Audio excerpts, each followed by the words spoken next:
Thank you for coming to Jamyang, Geshe La. Hello everyone, my name is Fabienne, I'm the director here at Jamyang. Thank you all for coming tonight.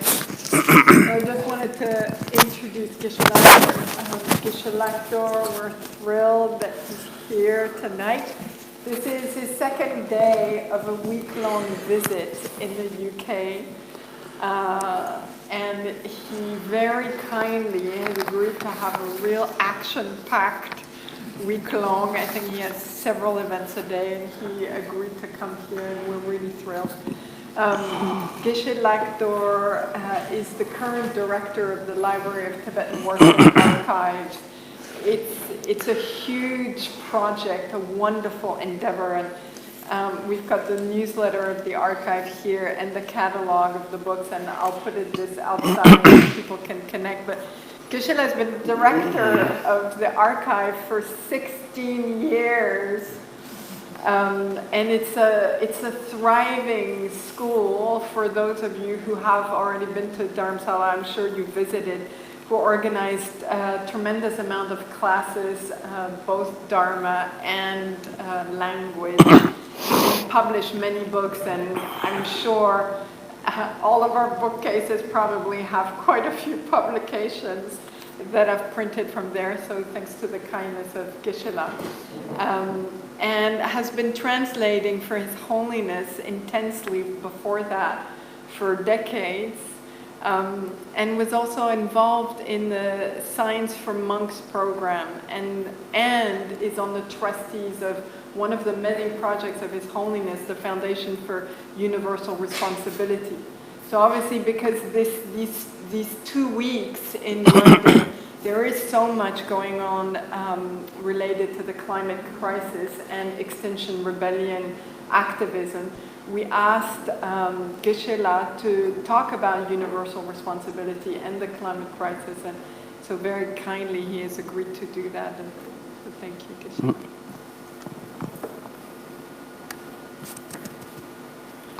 Correct.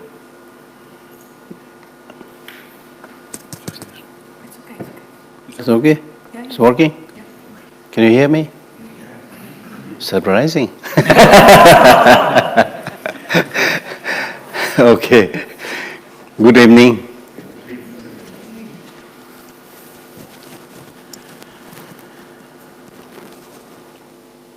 Let me tell you at the outset that I am not an expert on environment or ecology or universal responsibility, whatever. But I do talk about these things a little bit here and there.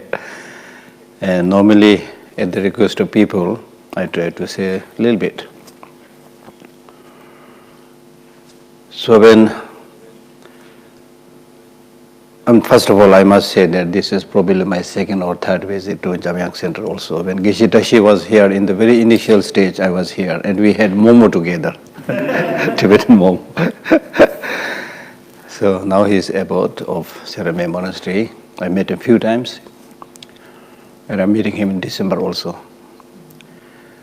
So, as I said, I'm very happy to meet all of you.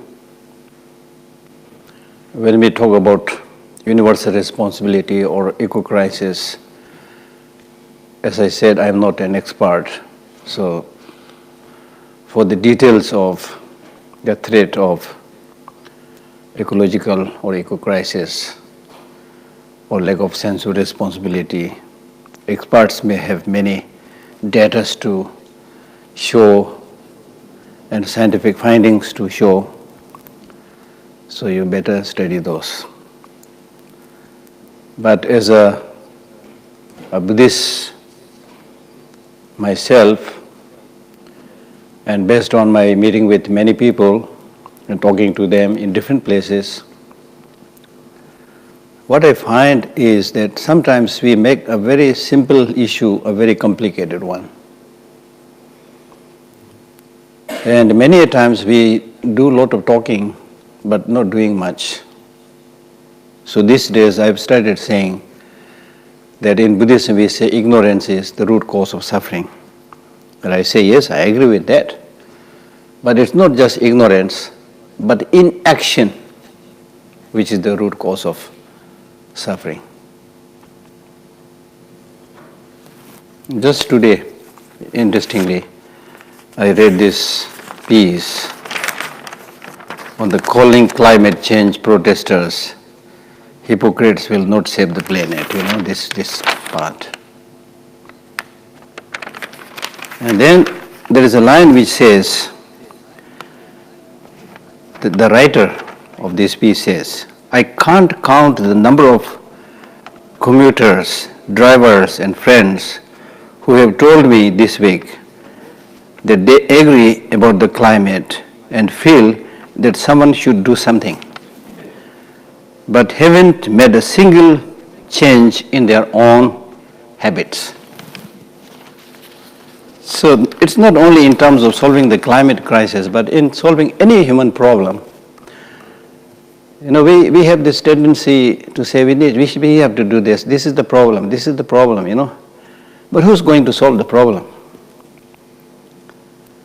And that's why Martin Luther King, he said, I don't get sad when bad people do bad things, but I feel sad when good people don't do much. So I think, I'm not pointing to anybody, I include myself. Sometimes we probably don't see the threat. And we are just talking about it. It's like Buddhist is talking about the three poisons: ignorance, hatred, and attachment. Three poisons. Now if it is a real poison, I put it in my cup and show you and say, okay, this is poison, I'm putting it in my cup. Please come and enjoy this. Nobody will take that because you are convinced and you know very well that this is really poison, I've seen it, it's going to kill me. But with the three poisons that is taught in Buddhism, like anger, hatred, attachment, he says, yes, three poisons, yes. But we don't really think they are like poison. So for me, that is the problem. That's the problem. As I said, for solving any problem, the solution is within us. Because we are the ones who created this problem. Whether it's water pollution, air pollution, environmental destruction, these are not done by tigers and snakes and lions, however ferocious they may be. These are created by so-called intelligent human beings. So I've of late started doubting about human intelligence. Then I said, okay, yes, intelligence, yes, there. But that intelligence is not used in the right way, it is used in the wrong way. For doing meaningless things, unhealthy things, we are quick, sharp, we are doers, we do it. Look at the army uniforms, they look smart with, medals and flowers and, guns are also nicely polished, you see. And the missiles, we have created guns and missiles so good that you can really shoot the enemy precisely on the left eye and blind that person. But in terms of removing simple things like removing garbage in the street, not so efficient. So there's a major problem. In Buddhism, we talk about the negative emotions. We are not able to develop a bigger picture, holistic picture, realistic picture. We just go for the appearances. And appearances are deceptive. We are cheated and deceived 100,000 times in a day. Whether you go for shopping or talk to somebody, whatever you do, we just go after, or your marriage, you go for appearances. And then after a while you say, divorce, because appearances are deceptive. We don't have enough time to find things by ourselves, analyze things, and find out about the long-term benefit, short-term benefit, things like that. Right? In Buddhism, there is a teaching which says, you don't have to kill people, they will die. But now look at our world leaders. They continue to stockpile arms, ammunitions, weapons to destroy. Now today, in today's world, so much arms have been stockpiled that it is said that the whole human population can be killed few times over. What ludicrous this is. Is there a need, even if you want to kill, is there a need to kill few times over? As if you'll get out and then kill and get out and kill. This shows ignorance, arrogance.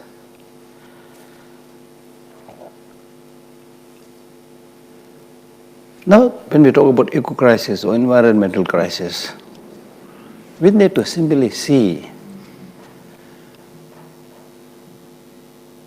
the drawbacks of unchecked greed, unchecked materialism.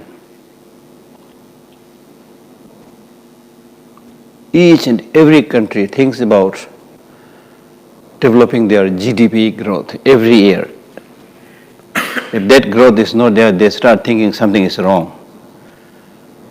Now let us look from where this material development has to come from.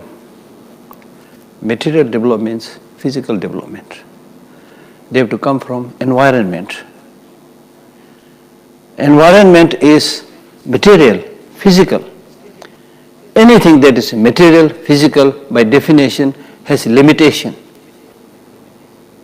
How can you make unlimited progress from limited resources? And we are seeing the limit of it already. The dwindling natural resources, animal resources, mineral resources. Still we call ourselves intelligent human beings. We are unable to provide clean drinking water. There was a time when water means drinkable from anywhere. In Tibet, for example. I remember, I was born in Tibet. I used to just go by the side of the running brooks and just pick up small natural grown flowers and drink water from there. We never heard people like getting sick by drinking those waters available everywhere. Now today, the so-called developed countries, we don't have easily available drinking water. I have once asked this question in America. I was traveling with His Holiness and I was in a nice hotel. And then in the hotel I just asked the person there, can I drink from the tap that is there in that luxurious hotel? And that person was not so sure. He said, maybe, not so sure. Now we have to drink from bottled water. Bottled water. Unless we be very careful, very soon we will be using bottled oxygen. So somewhere down in the line we have to have this courage to say no.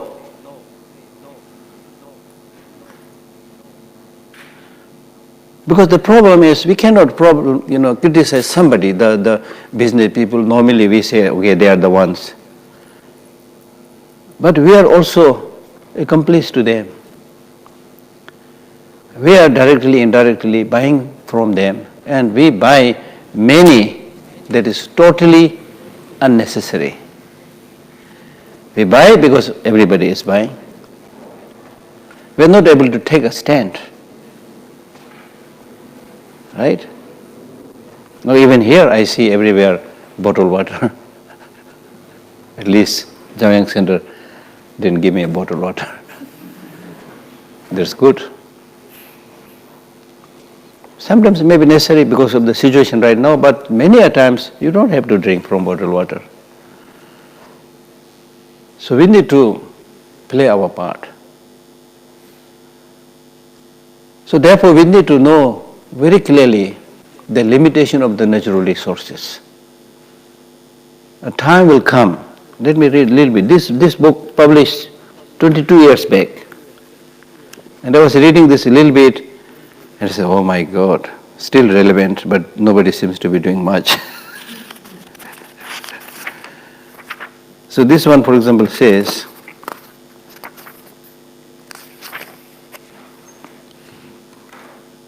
alarming report, that's 22 years back. And if today, not worse, not better. Alarming reports about contaminated waterways, polluted air, and depletion of natural resources reach us with increasing frequency. So that has been like that for so many years, maybe even before that. Today, it is becoming customary to talk in terms of crisis and eco-crisis in matters concerning society and its relation to the natural environment. This development, which a number of specific instances dramatically illustrate, signifies a growing concern for the survival prospects of coming generations. In the World Conservation Strategy drawn up by the United Nations and other world organizations, the following can be read. Thousands of millions of tons of soil are lost every year as a result of deforestation and poor land management.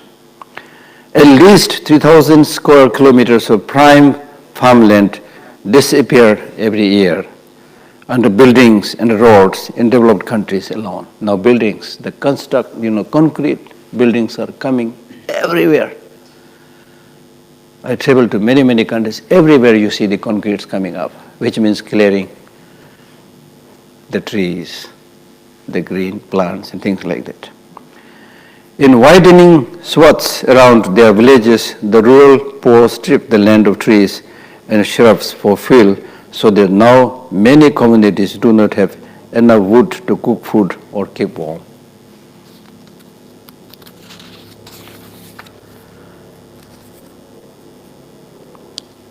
This book talks about three aspects of the eco-crisis.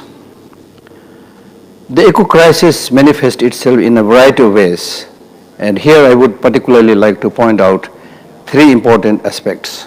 The first is the technological eco-crisis, which arises due to modern production methods applied within agriculture, communication, housing, etc., methods which are responsible for a rapidly expanding process of contamination and depletion of natural resources.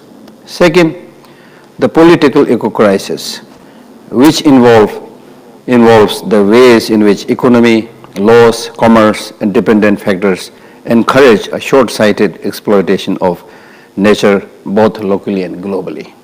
Third, the value-related eco-crisis, which involves basic values concerning man's relation to nature today. Values which, through their growing influences, present a threat to the long-term survival prospects of the human crisis. Right? So therefore, what I was saying was, whether you talk about universal responsibility or eco-crisis, we need to have some basic idea.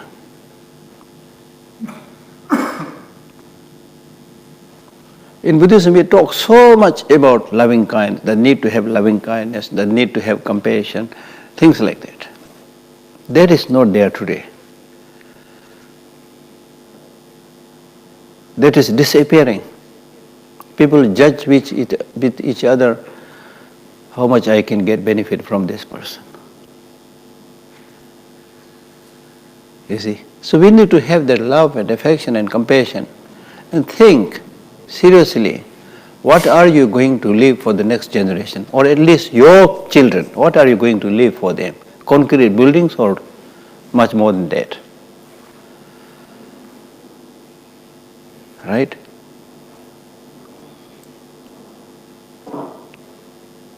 As a follower of different kinds of religion, we talk about heaven, we talk about God, and many metaphysical related things, but we don't know how to live on this planet. We are ready to kill each other in the name of God, about which, honestly speaking, most of us have not much idea, whether it's God or Buddha, whatever. Right? But we don't have the love and compassion to the fellow sitting next to you. What is it that I can do for this person? What is it that I can bring more harmony and peace in this population of London? That sense of responsibility is not there, because you don't have love. And how can you develop love? How can you develop affection? It's very simple, actually, not very complicated. Like, for example, you love yourself, right? You take care of yourself. I'm not saying you are good in taking care of yourself, but at least be very careful. Here also we are not good, but at least we are trying to take care of ourselves. We give ourselves breakfast, give ourselves lunch, and then dinner, and then wash and clean and comb your hair. Every small details you are very careful. But with respect to others, how much time you are giving? With respect to the universal sense of responsibility. When you talk about universal sense of responsibility, you need to at least know the meaning of this English word, individual. The English word individual comes from indivisibility, which is saying that you are part of the whole, indivisible part of the whole, the world. Right? It is just like the way we take care of ourselves is like taking care of your hand and forgetting the rest of the body. How about that? Just take care of your hand or leg, not the rest part of your body. It's really like that. Because you can flourish only if the rest of the world can flourish. You will be in peace in the true sense of the term only when the rest of the world is in peace and in harmony. So I strongly believe something is wrong with the whole education system. Today, when people talk about education, they are only talking about literacy, reading, writing, mathematics. And then after that, if you get some employment and job, then you think you are educated. No. Education is not equal to literacy. Education is human flourishment. Education is personality development. Human flourishment means that you are happy, that you are calm, that you are compassionate, that you have this sense of responsibility about others. The other day, when I was giving a talk to the Tibetan youths and also to the Tibetan community yesterday, I quoted one stanza from Nagarjuna, where Nagarjuna says, if you really want to get established in your life, you must strive to benefit others. He never said if you want to establish yourself or if you want to settle, make money. He never said. He said if you want to get established and settled in your life, make effort in helping others. And without settling yourself, without establishing yourself with that kind of process of helping others, he said, whatever you do, you will not achieve much success. Or in other words, you will not get happiness. Right? So today we are all, like I've asked this question to many, many places, do you all want happiness? Everybody says, yes sir, I want happiness. Then I ask a second question saying, for how many days you want happiness? Then many of them not say anything, but they smile. When I ask them why you are smiling, they say, Geshe, I want happiness as long as possible. You see, that's the thing. And you, if you think about this carefully, that you not only want happiness, but you want long-lasting happiness. And if you want that long-lasting happiness, from where do you think that long-lasting happiness will come from? I ask this question again. Because then people are thinking, then they say, that long-lasting happiness has to come from within. So that is where we need to meditate. That's why meditation is important, reflection is important, contemplation is important. Ask questions and you will find answers. So people then say long-lasting happiness has to come from within. Now when we say long-lasting happiness has to come from within, what do you mean? You are saying it has to come from within means from your mind. What kind of mind? So we are basically saying the happiness, long-lasting happiness will come from within your mind so long as you develop a mental outlook, a mental perspective which is in harmony with the way things are in reality. Now look at the reality. In today's world, we are so closely connected.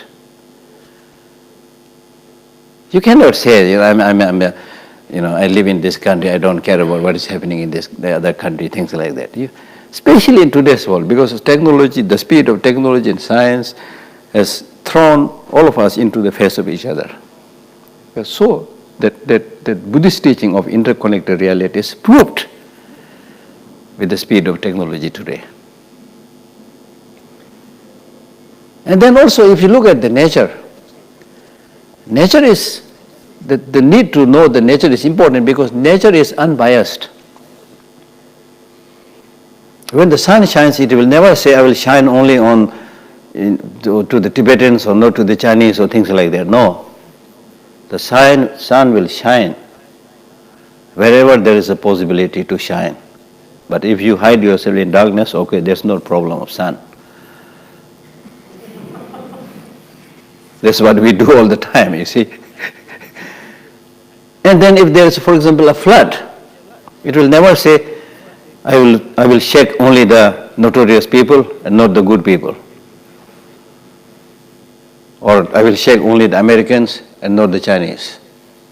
It will shake everybody. That is the situation.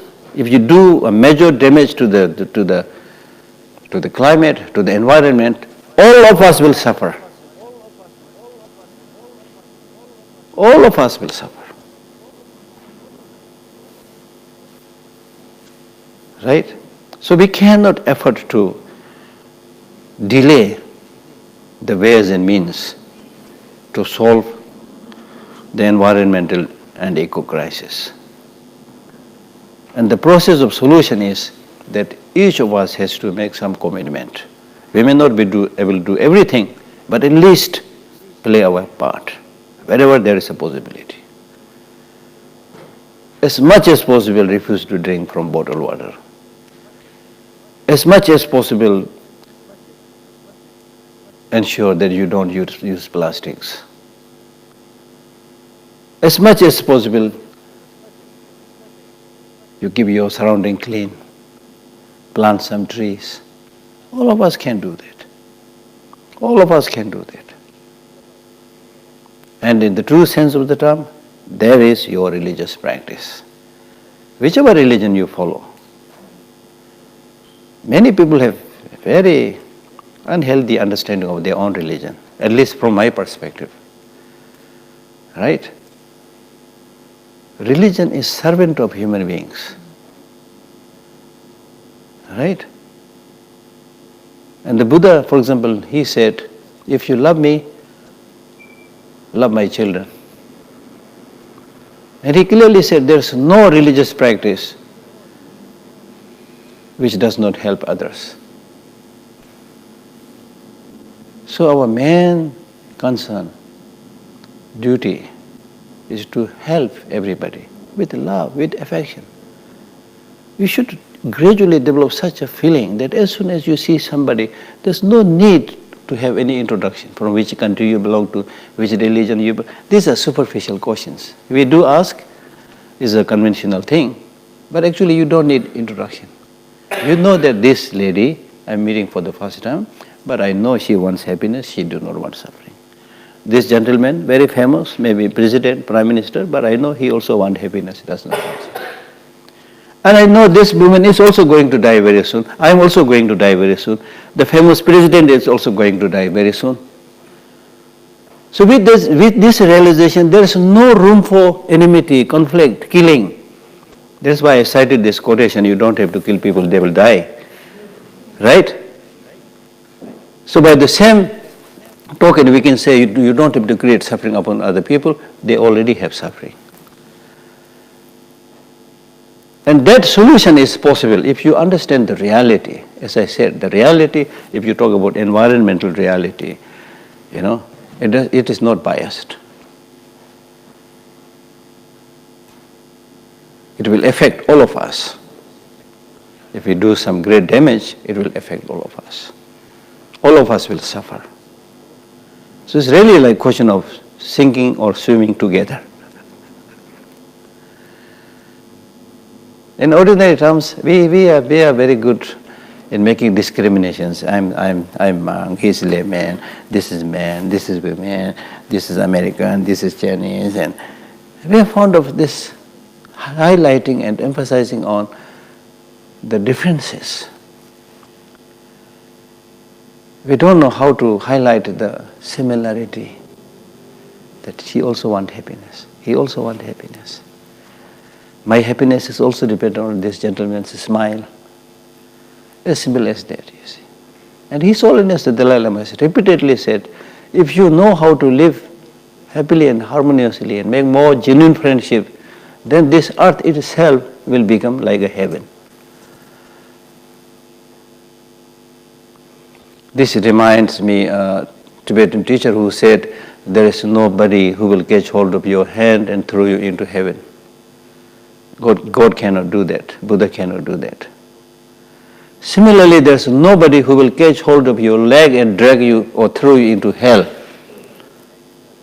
Your worst enemy at the most can kill you physically, but that enemy has no power to throw you into hell. So your happiness and your suffering is in your hand. Therefore, do not cheat yourself. Of course, nobody intentionally says, I want to cheat myself, but because of short-sightedness, we end up doing things which is really cheating oneself.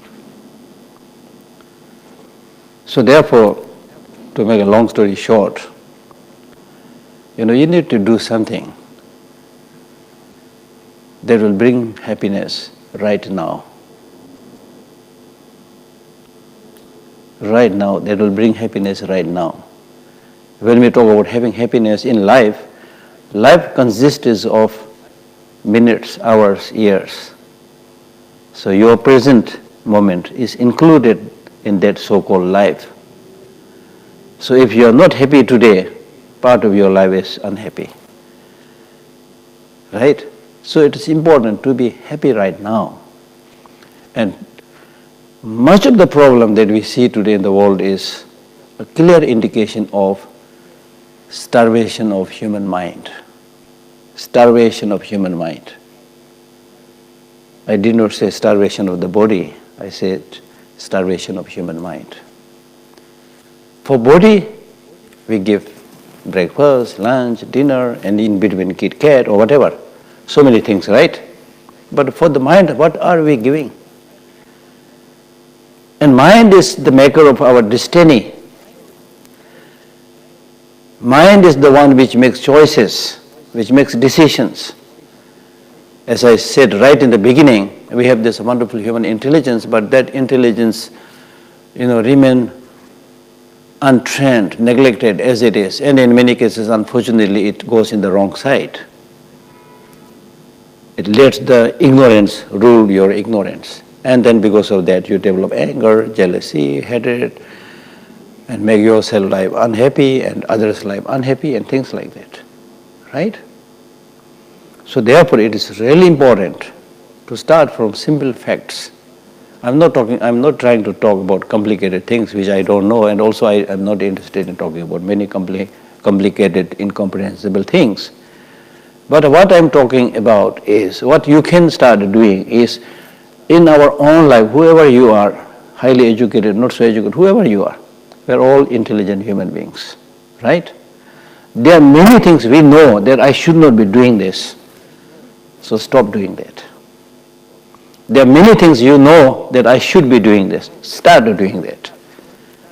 That's the way to change the world. So it's not really so much about not having knowledge, but as I said right in the beginning, it is in action, not doing. right? Just talking is useful, but not much. If you go to a restaurant and read the menu, wow, and read all the delicious list of the food, but if you don't buy any food, don't eat any food, will it solve your hunger? Right? So you have to eat. You have to eat. Right? To alleviate your hunger. So similarly, we need to do something. And when you do something, much of the problem that we have today is because, number one, your mind is engaged in negative things. And many a times we are distracted, we are not engaging in anything important. So once you start engaging in doing something important, you will be happy right from that time. Because the good news is that we are born wanting happiness, as I said earlier. We are born wanting long-lasting happiness. And that's good news. The fact that you are born wanting long-lasting happiness means you have the capacity to achieve that long-lasting happiness. You call it Buddhahood or whatever name you want to give it. But that shows you have the capacity to have it.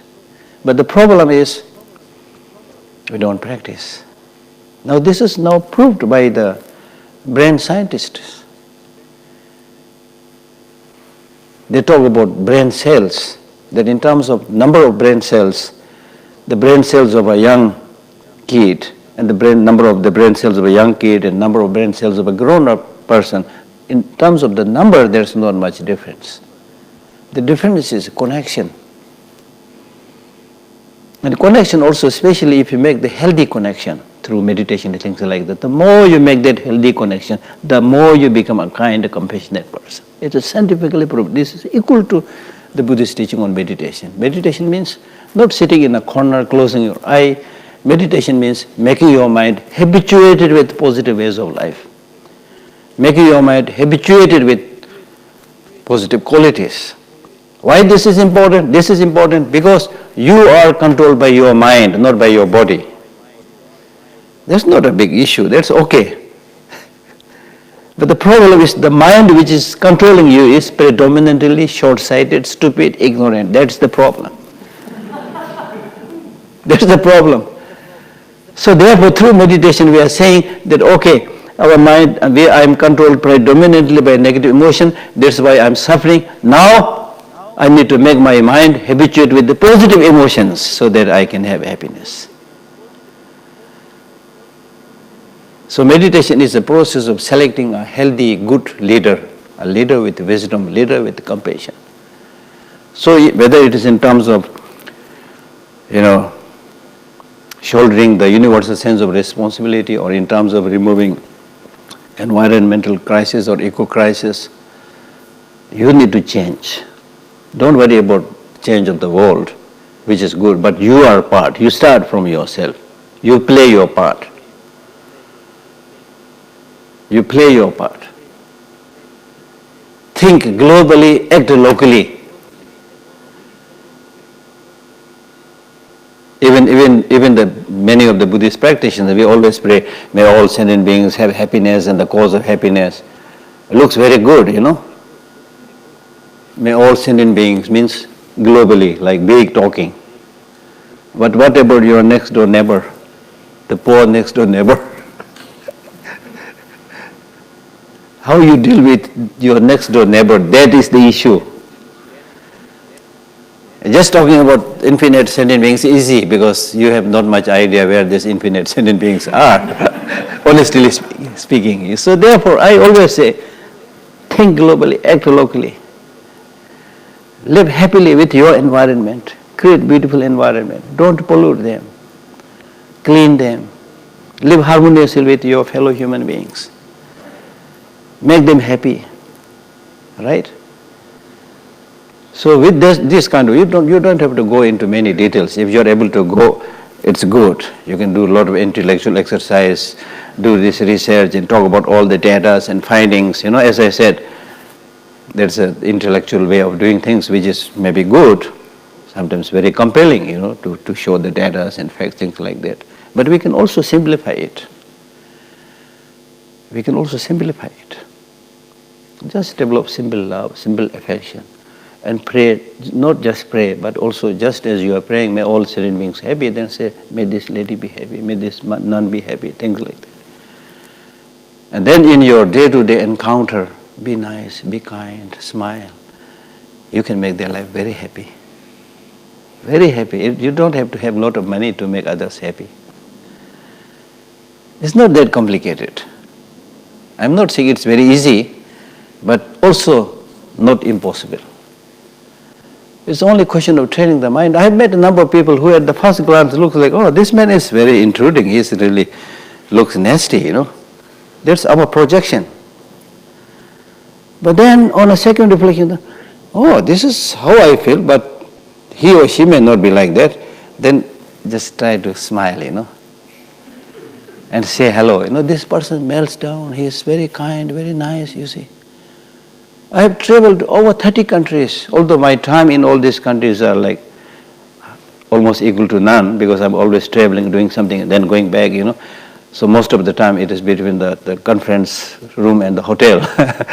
I don't have much experience, but I have some sense that people all over the world, majority of the people all over the world are nice people, good people. They are ready to share their food, their tea, you know, see. Then what's the problem? The problem is the stupid leaders that we elect.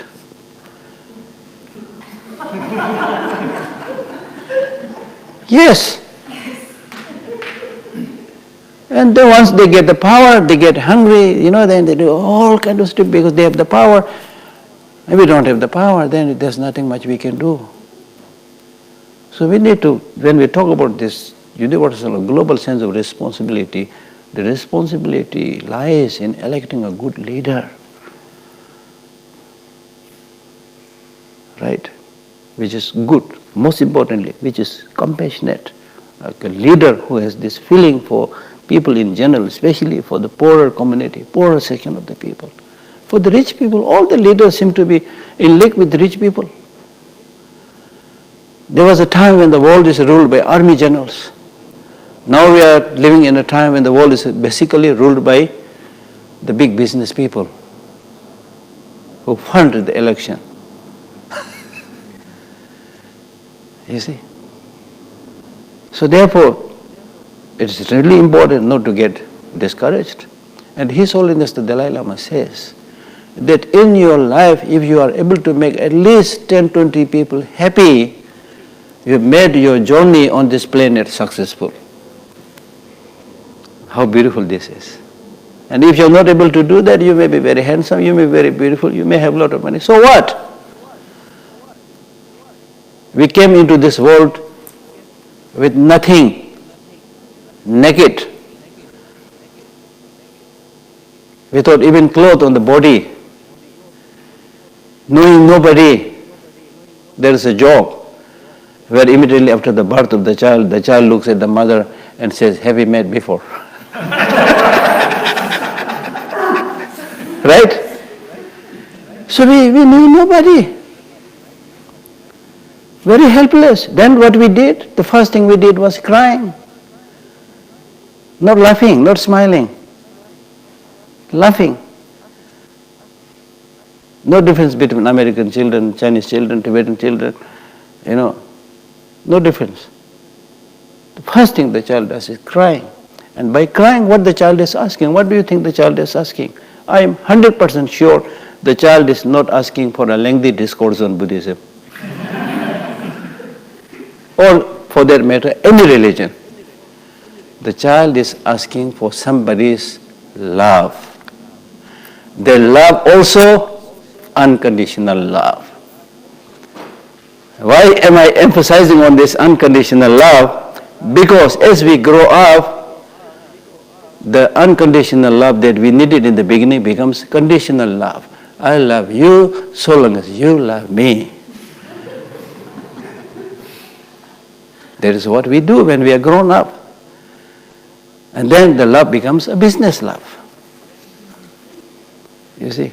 So therefore what is taught, I believe in all the religions, and at least in Buddhism, repeatedly says, unconditional love, unconditional love. Just as you want everything, everybody wants the same thing. And not only that, the more you take care of others, the more you will be the beneficiary. So that's why His Holiness the Dalai Lama says, if you want to be selfish, be wisely selfish. Our usual way of being selfish is stupid way of being selfish, because we want everything just for myself, forget about others. Right? And this way of thinking just for oneself and making this self-references, I, me and mine, is now scientifically proved to be very dangerous for your health also. People who make a lot of self-references are more prone to all kind of illnesses, including heart attack. Scientifically proved. Taught in Buddhism so many centuries before, it's scientifically proved. In Buddhism it is found right in the beginning of Chandrakirti's middle way. Right? So therefore what I'm saying is, whether it's in terms of removing this ecological crisis or taking the sense of responsibility, you need to think about the rest of the human being. Because they are more. You may be important, but you are just one individual. The rest are countless. So their happiness is more important. Removal of their suffering is more important. It's like if somebody says, out of the 10 fingers, either you can save one, or you have to give up the rest of the 9. Then you will say, yes, in order to save the rest of the 9, I will sacrifice this. That's intelligent. But if you say, I want to just save the thumb, please cut the rest of the 9 fingers, stupid. Right? Stupid. So this is all very much dependent upon love. Love. And can we develop that love? Yes. Look at the mother. The mother may not be highly trained in Buddhism or any religion, but because that mother has so much love for her child, the mother is ready to sacrifice her life for the child, and she doesn't find any difficulty because she is mentally determined. So that shows the possibility that we can all develop that. Right? So therefore, the more you relax this tight grasping and craving to yourself, the more you think about others, the more you can relax in peace. The more you will be happy. So that's why in Buddhism we talk so much about the 3 poisons, out of which the most dangerous poison is called ignorance, which is grasping and seeing things as having independent existence, not related to everybody. And especially when this clinging and craving is developed upon yourself, yes, I am somebody. How dare you say this to me? And you develop this feeling that I'm somebody that is out there, never going to die. Huh? That's why Buddha had to repeatedly say, you are impermanent, you are impermanent, you are interdependent, you are suffering. He has to repeatedly say this. And Buddha is saying this because these are the facts of the life. They are the reality. Buddha did not invent anything. Buddha discovered the truth that is written in you, in me, in the tree, in the rocks.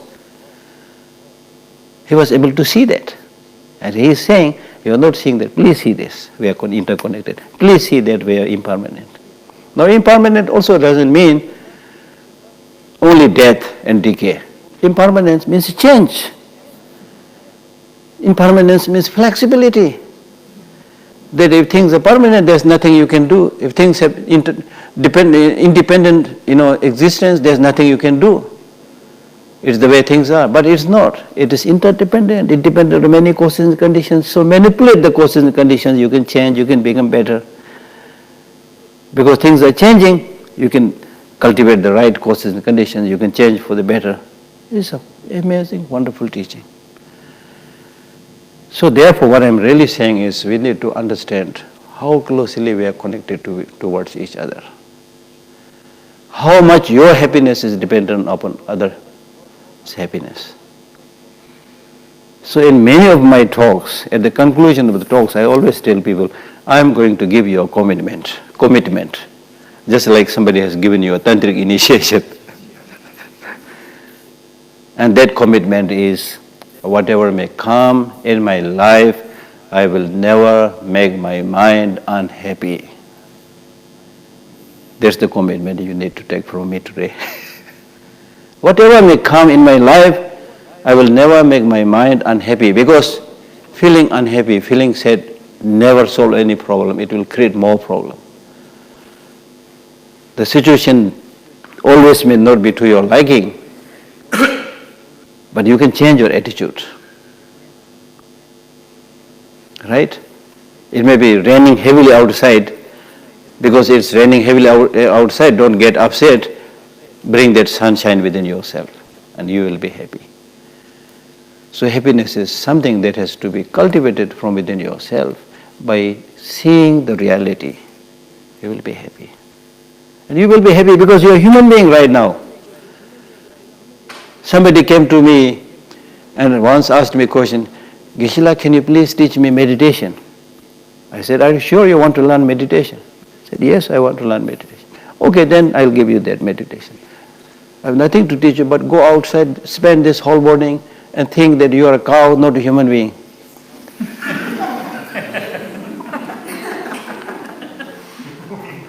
Then you will know what it means to be a human being. So don't take it for granted. Don't take it for granted. You're lucky. You know, if you read the science, you will know how much time it took to stand erect. We were like any other animals, moving on the four limbs. But then we tried several times trying to see things. After years of effort, we are able to get erect and hands free. Now you can hold your mobile phone, whatever, you know, sing and dance. Right? Right? So we should really be happy. We should really be happy. So happiness has to come from within your mind. We should be seekers of happiness, not seekers of pleasure. Right now we don't have happiness because we never sought happiness. We sought pleasure, sensual gratification. Now everybody is running, especially in big cities. Everybody is running. Everybody says, I'm busy. To meet anybody, you need to seek an appointment. Right? But I'm telling people, it is not important to be busy. What is important is, what are you busy about? You don't have to be busy because everybody else is busy. Right? Right? So it's important to appreciate, understand this special, unique human capacity, especially human intelligence, and use it in the right way. You can bring happiness in the mind of so many people, just like His Holiness Dalai Lama is doing, just like Nelson Mandela did. I had the pleasure of meeting Nelson Mandela, Václav Havel, and some of the great people I had the privilege to meet them, Mahatma Gandhi, and so forth. And then same human being, with same human intelligence, like Mao Zedong. During his rule, 75 million people lost their life because of having used his intelligence in the wrong way. So we have a long list there also. Even today there are people like that. Right? So which is really, really unfortunate. Very unfortunate. So therefore our task is to be happy with our human intelligence, human capacity, and use it in the right way, in the constructive way, whether it is in terms of solving, eco-crisis or in terms of fulfilling human responsibility. Right?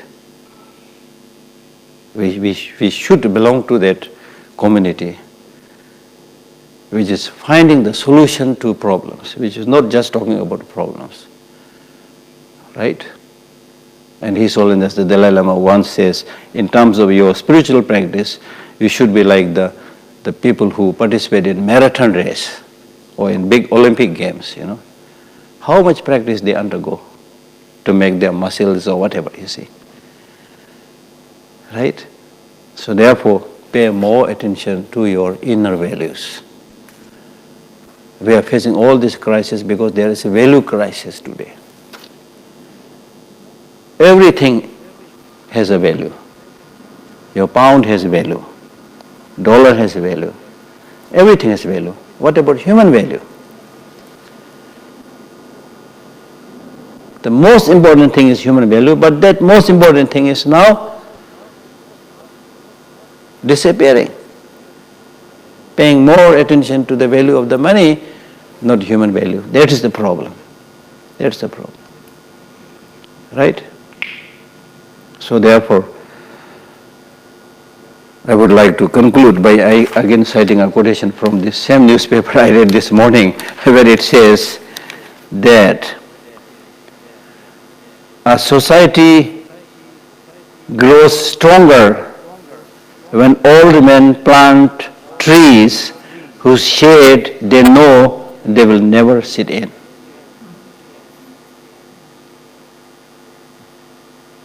The importance of your life is proved by doing something which will outlive your life, which will not finish with your life. Thank you very much. Any questions? I'm not saying I have all the answers, okay? Yeah. You mentioned about human beings, but what about the animals? Exactly. I mentioned about human beings. In the beginning I spoke about all sentient beings, right? But human beings play such a crucial role. That's why if human beings take care of their human values, then that means being compassionate. Compassionate to not only just human beings, but all sentient beings. That's important, right? Yeah. Because as I said, we are the ones who are polluting the water, who are polluting the air, who are, in fact, doing all these destructive, awful things are done by human beings, not by animals. Right? So therefore, with that understanding, we should show more respect to the animals also. And I remember His Holiness the Dalai Lama during one of his teachings saying that sometimes when you look at, say, an earthworm, he says he feels like prostrating to the earthworm.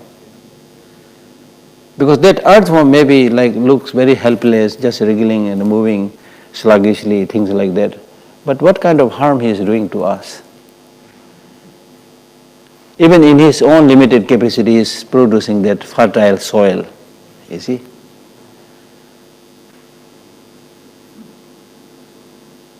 Now we, human beings, bringing all this destruction, right? So since we brought all this problem, we should solve the problem. And His Holiness also said it's not fair to make prayers to God and Buddha to solve the problem, because these problems are not created by Buddha or God. They're created by us. So we have to find the solution. Right? Okay? Yeah. Yes.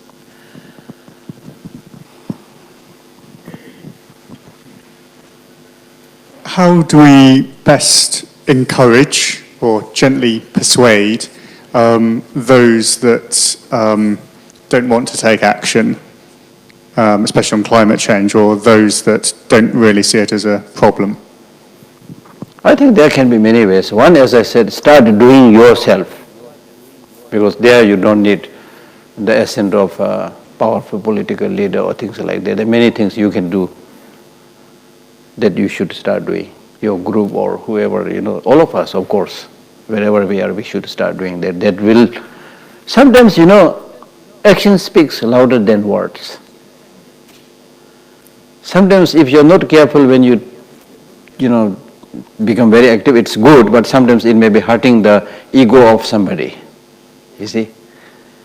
So we need to get the support and the assistance of the leader through kind and compassionate and persuasive ways, rather than making them angry or upset or criticizing them.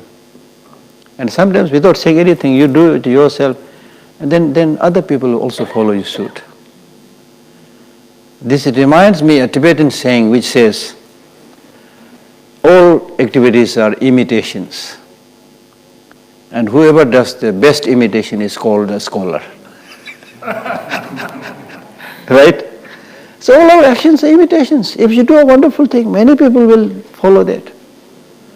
In my own way, I started doing small things, not necessarily the environment, but I've started small things which is beneficial to other people in the campus where my institute is. Many people followed it, copied it.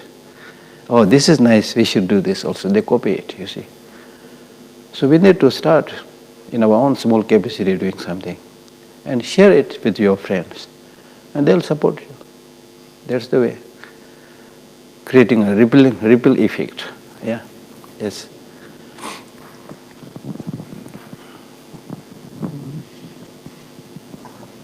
Thank you, Venerable Sir, for your presentation.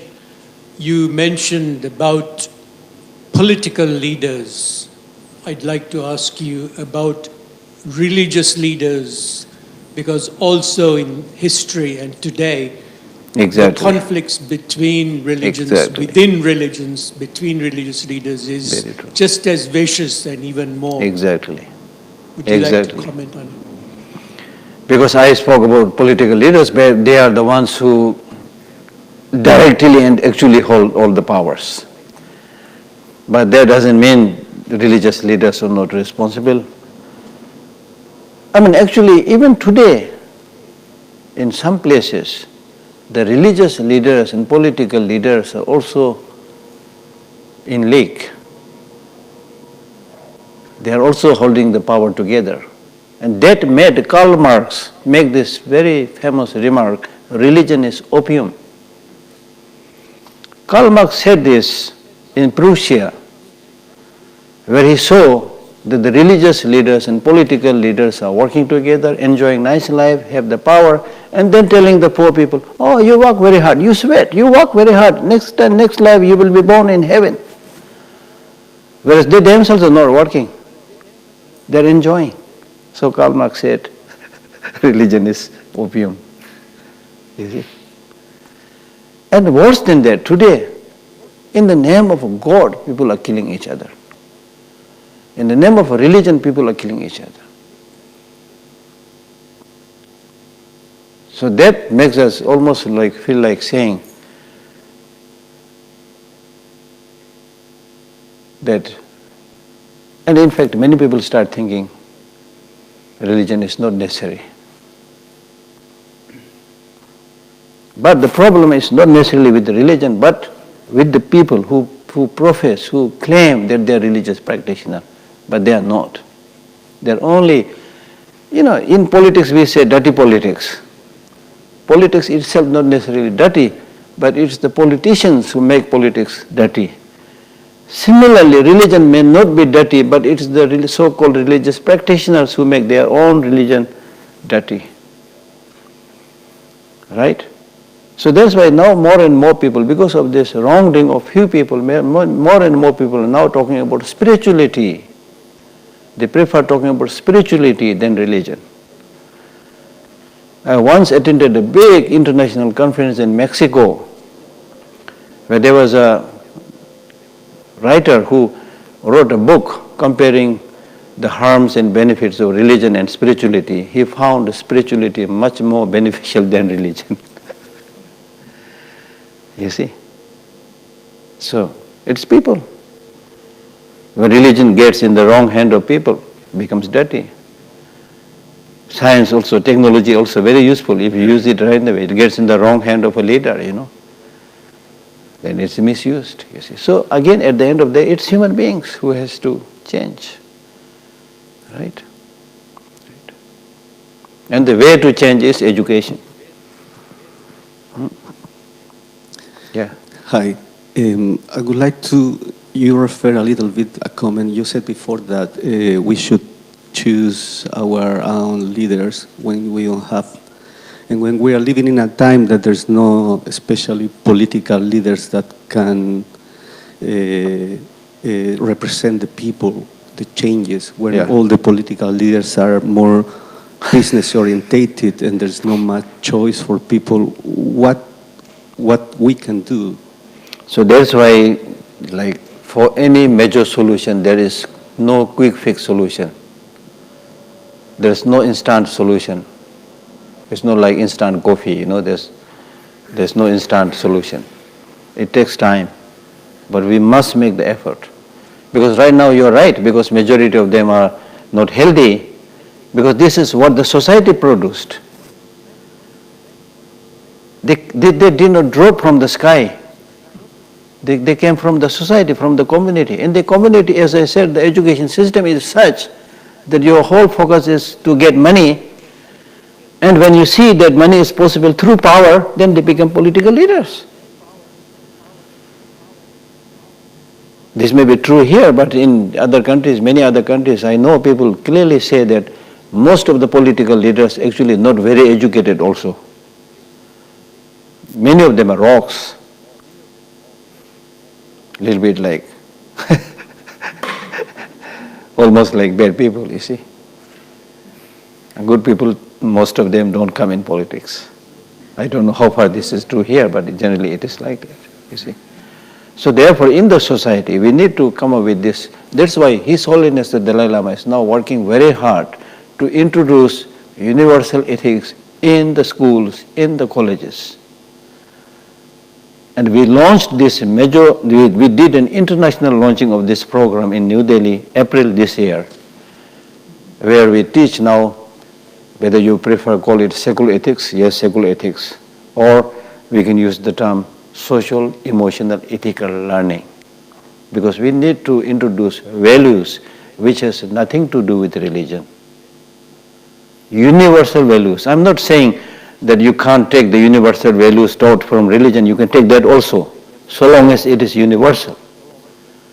Right? So we need that universal value. Universal values are those values not coming from top down, from the God or from Buddha. We are not talking about that. We are talking about universal values which is coming from bottom up. For you, it's better I smile. For me, it's better you smile. Right? So that kind of day-to-day lives, ordinary human lives, experience. So it should be a universal value which has scientific evidence based on human common experience, common sense, evidence-based. This is good for you, good for me, good for everybody. Let us do that. Right? So it's already now many schools all over the world are taking that curriculum. Already a book around 370 pages, which is called Framework of Social, Emotional, Ethical Learning, is already there. Plus the curriculum for the elementary school, middle school, they're all there. And it has already been translated into, I think, over 20 languages. So you can also extend your support for these programs wherever it is possible. Right? So before we become God or Buddha, we should be good human beings. So for that we need these universal values. So that, I think, is the way for long-term solution. But for short-term solution also, among the not so healthy leaders, also there may be some who are relatively much better, so try to select them. Right? Because so that it will be not a long waiting before a good person comes. You know, among the many leaders, there are some who are relatively much better. Try to elect them. I think that's the way. Yeah.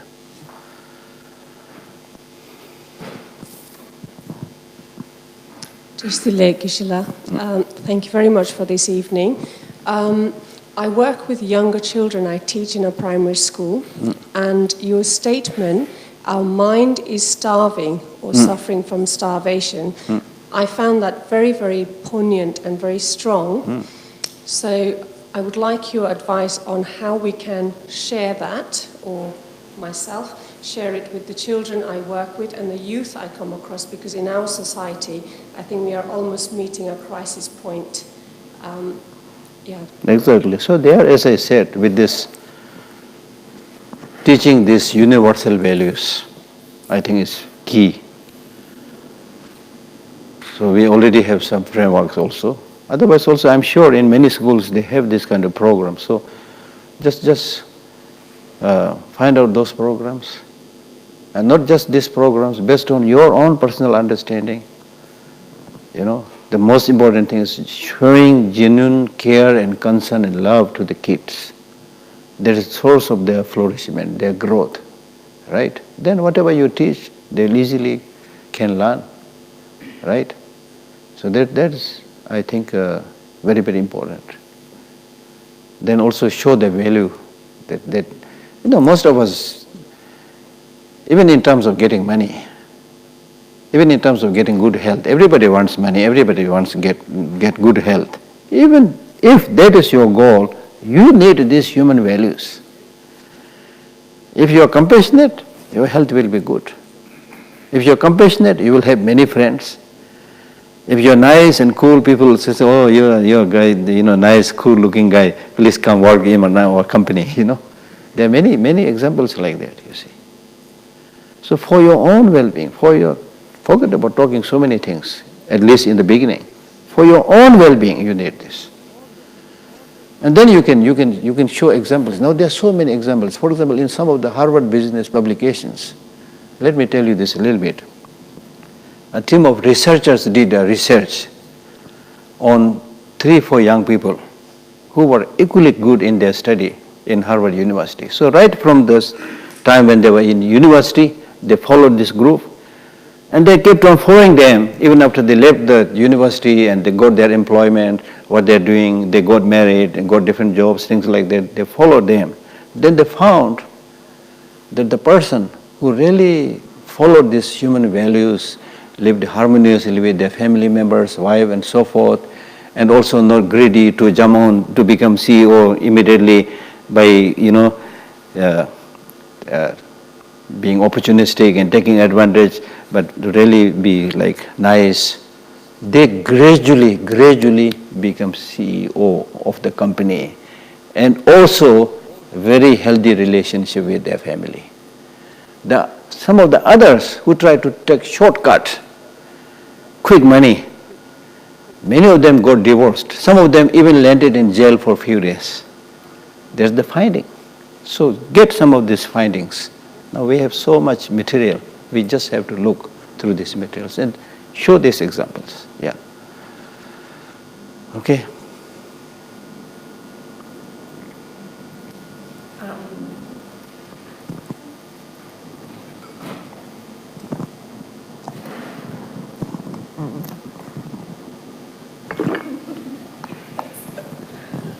Long travel microphone. Geshe, this past week in London has been the world capital of civil disobedience action and inspired thousands of others around the world, and hundreds of people have ended up in jail, fueled by their sense of universal responsibility. I wonder if you have words of advice for the thousands of people that are on the street this coming week, here and around the world, taking action, and what words of advice you have for them to give them courage and keep them going. I don't really know whether I have the capacity to give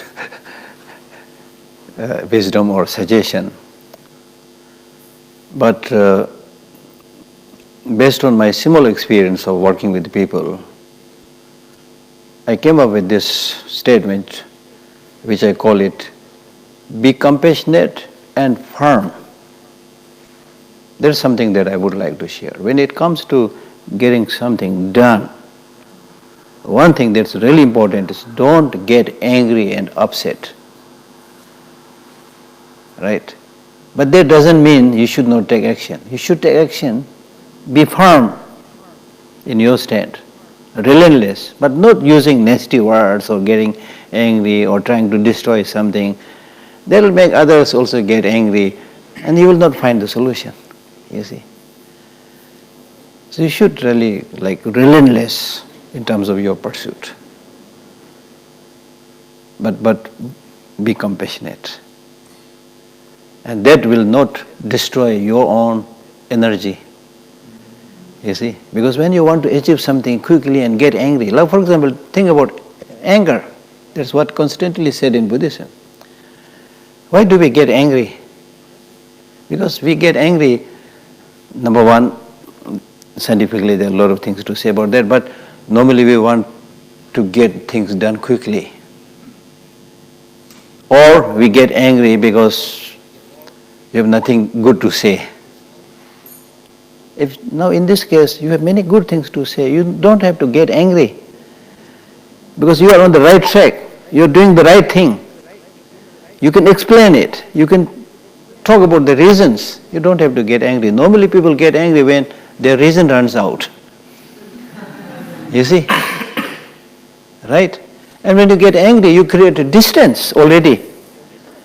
And the Buddha in his lifetime, he said, when two people fight, very angry, standing close towards each other, they're so close, but still they're shouting at the top of their voice. Why? Right? Because physically you are standing close towards each other, but mentally you created that gap. Right? So therefore, if you get angry, you will create more gap. Right? So that does not mean to say that you don't take the action. Take the action. But be firm, be compassionate, be relentless. And then gradually, the other person will also have an opportunity to gradually come around and listen. And probably you also don't have to go into jail. You see? Right? Yeah.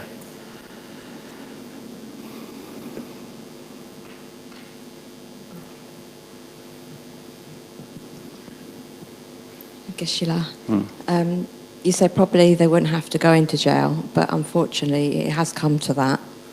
There's been 1,300 arrests in London. You put it off or something? On.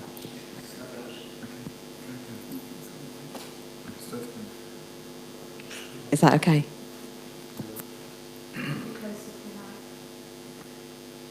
Okay, so the science, 1,700 scientists that put together the IPCC report last November, the outlook is not good. Exactly. So there aren't really any nice words to say about our future. It's a crisis situation. Exactly. That's why there's been 1,300 arrests already in London just in 1 week. Yeah. And of course, you're completely right. It has to remain non-violent. Yeah. That's crucial. Yeah. That's the crucial tactic. Yeah.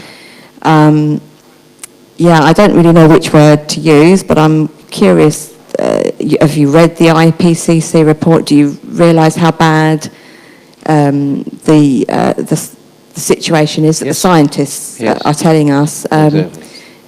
I want to use the word hope. I don't know which other word to use. I don't really have any hope, and I'm not quite sure what to put in its place. I think we're screwed, basically. Yeah. Yeah, there's no other choice but to maintain hope. It's important to maintain hope, right? And then we have to have this understanding, realization that nothing can be solved in one day, right? That does not mean to say we cannot at least slow down the process of destruction or wrongdoing, you see. And as I said right in the beginning, that since we brought about all these problems, we should find the solution. and we'll be able to find the solution. It may be a little bit late, but never too late for doing good things, right? So therefore, I think we need to keep on voicing our concern, especially, as you rightly mentioned, the scientists who, in many cases, because of the lure of the money, the government makes them do all those awful things. So there also, if you appeal to their conscience, probably some of them may change also, not to support the wrong inventions or things like that. Yeah. Okay. Lasso to Geshe. Thank you very much.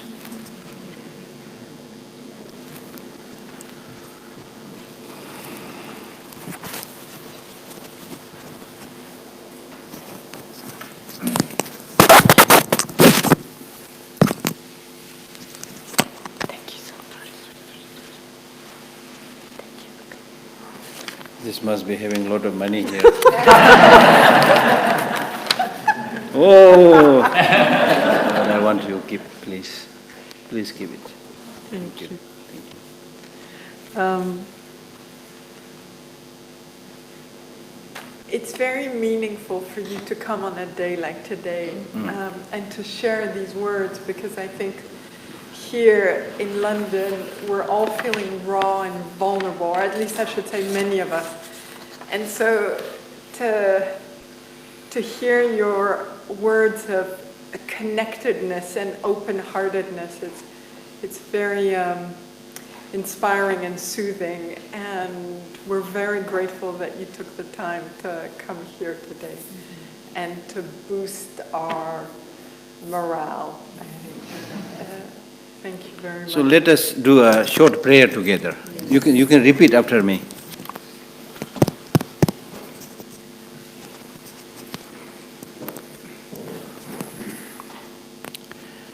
May those with fear be fearless. May those under bondage be freed. May those powerless be empowered. May our hearts join in friendship. Thank you very much. Thank you. I want to thank also the Office of Tibet for helping make things today possible. And Tenzin Kunga very kindly is just going to share a few words with us. Tenzin. Thank you so much for this opportunity. I'm here representing the Tibet House Trust, which is a UK-registered charity attached to the Office of Tibet in London. And I just wanted to take this opportunity to briefly explain to you about how we have the distinguished Tibetan Buddhist expert Geshe Lhakdor here in the UK. The trustees of Tibet House Trust, which is this year celebrating the 25th founding anniversary, decided, consistent with the aims and objectives of the Tibet House Trust, the charity, to provide an opportunity for the Tibet House members, for our friends and the wider general public, an opportunity to listen to and to engage with distinguished experts, especially Tibetan experts in the field of Buddhist philosophy, language and culture. And this year we are starting off this Tibet House Trust annual talk series, and we could not think of any other person to start this auspicious project, none other than Geshe Lhakdor, and we placed this proposal in front of him for his consideration, and he very kindly agreed to come to the UK as per our proposal, and to spend his time giving talks. And we have organized talks for him, a couple of talks in London, in Oxford, also in Cambridge, and one in Milton Keynes. And this is our first experience, bringing in an expert and having these kind of talks. So we hope this will be is successful, and so that we can continue this year after year and make it an annual program. And today we are very thankful to Jamyang Buddhist Centre, who has always been very kind to share their premises for the larger Tibetan community here. We used to have these prayers and all these gatherings over here. So similarly today we have this opportunity to reach out to the members of the Jamyang community through this talk, which has been made possible with our association with Jamyang, the new director Fabian, the Jackie, and all the trustees. So thank you so much. Thank you.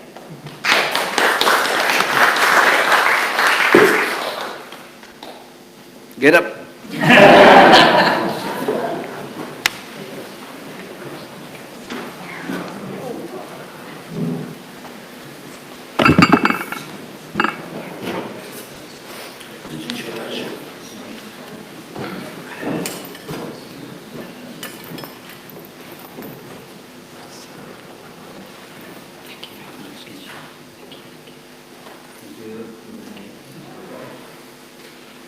Thank you.